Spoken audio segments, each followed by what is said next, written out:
Okay, now why Pakistan brought its army chief into T20 World Cup dispute? Well, just before Pakistan agreed to play its high-voltage T20 World Cup clash against India on February 15, Pakistan Cricket Board Chief Mohsin Naqvi triggered fresh controversy by invoking the name of Field Marshal Asim Munir, the country's top military commander.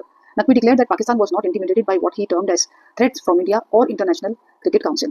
His remarks came amid weeks of boycott signals, diplomatic back and forth, and intense negotiations over Pakistan's participation in the marquee fixture. The episode raises a key question: why did a cricket dispute escalate into civil-military signalling? And why did Islamabad ultimately reverse its stance? Now, in the run-up to the India-Pakistan match, the PCB had adopted a hard line, hinting at a possible boycott. The standoff reportedly involved negotiations between the PCB, ICC, and other cricket boards. Also, consultations at the level of Pakistan government and concerns over participation, logistics, and political optics. During the deadlock, Mohsin Naqvi, he also serves as Pakistan's interior minister, stated that Pakistan stood firm and unafraid of external pressure. In doing so, he invoked Field Marshal Asim Munir's name, effectively linking the cricket dispute to Pakistan's military leadership. Now, Field Marshal Asim Munir occupies a powerful symbolic position in Pakistan's recent political and military narrative. In May 2020, cross-border hostilities with India after Operation Sindoor, Pakistan elevated General Munir to the rank of Field Marshal, the country's highest military rank and only second such promotions in its history after Ayub Khan. Now, Operation Sindoor was launched by India on May 7, 2025, targeting Pakistan infrastructure in Pakistan and POK after a deadly terror attack in Jammu and Kashmir's Pahalgam region. The operation led to 4 days of heavy military exchanges between both the sides. Within Pakistan, Munir's leadership during that confrontation was projected as a symbol of national resilience.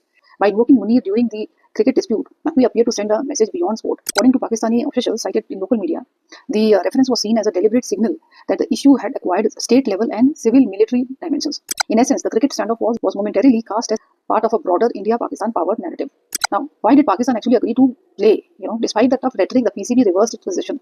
Following consultations led by Prime Minister Shehbaz Sharif, the Pakistan government directed the national team to take the field against India in Colombo as scheduled. The discussions reportedly involved cricket boards from Sri Lanka and UAE and the Bangladesh. The government framed the decision as necessary to preserve the spirit of international cricket, avoid disruption to tournament, respond to requests from friendly countries, quote-unquote. The ICC also described its mediation meetings as open, constructive and congenial and confirmed that no penalties would be imposed on Bangladesh amid the vital participation tension. Now, what does this episode mean? Actually, cricket and politics remain deeply intertwined in Pakistan. Number one, Indian-Pakistan cricket is rarely just a sport.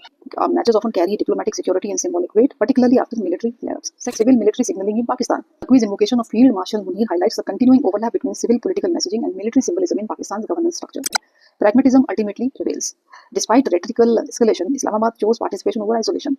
With ICC events carrying financial, diplomatic, and reputational stakes, a boycott could have proved costly. February 15 match drama shows how quickly sporting events between India and Pakistan can become extensions of geopolitical tensions. Yet it also demonstrates the limits of escalation, especially when multilateral institutions like the ICC and regional stakeholders step in.